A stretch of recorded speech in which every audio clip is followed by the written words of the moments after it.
Mga Vlogs here! Ayan, subscribe to my YouTube channel. So, okay, dati akong user ng ibang oil. So, ang ginagamit ko is may na-experience lang kasi ako na minsan 1,000 pala yung tinatakbo ko is medyo maingay na yung makina eh.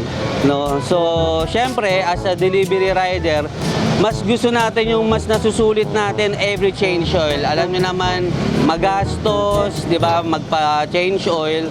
Kaya nag-switch ako, nag-try ako ng ibang brand, which is ang napili ko is Top One. And sobrang nagustuhan ko yung performance niya. When it comes to yung daily grind ko as delivery rider, minsan umaabot ako ng 1,300 to 1,500 kilometers. Sobrang okay pa siya, sobrang tahimik pa nung makina ko, kaya naman nagustuhan ko siya.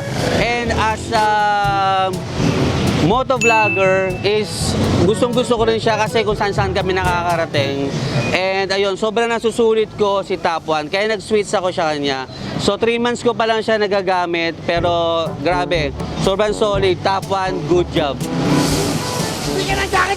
Kaya sa mga kapwa ko delivery rider or sa mga kapwa ko motovlogger, on your next change oil, go for Top One synthetic oil.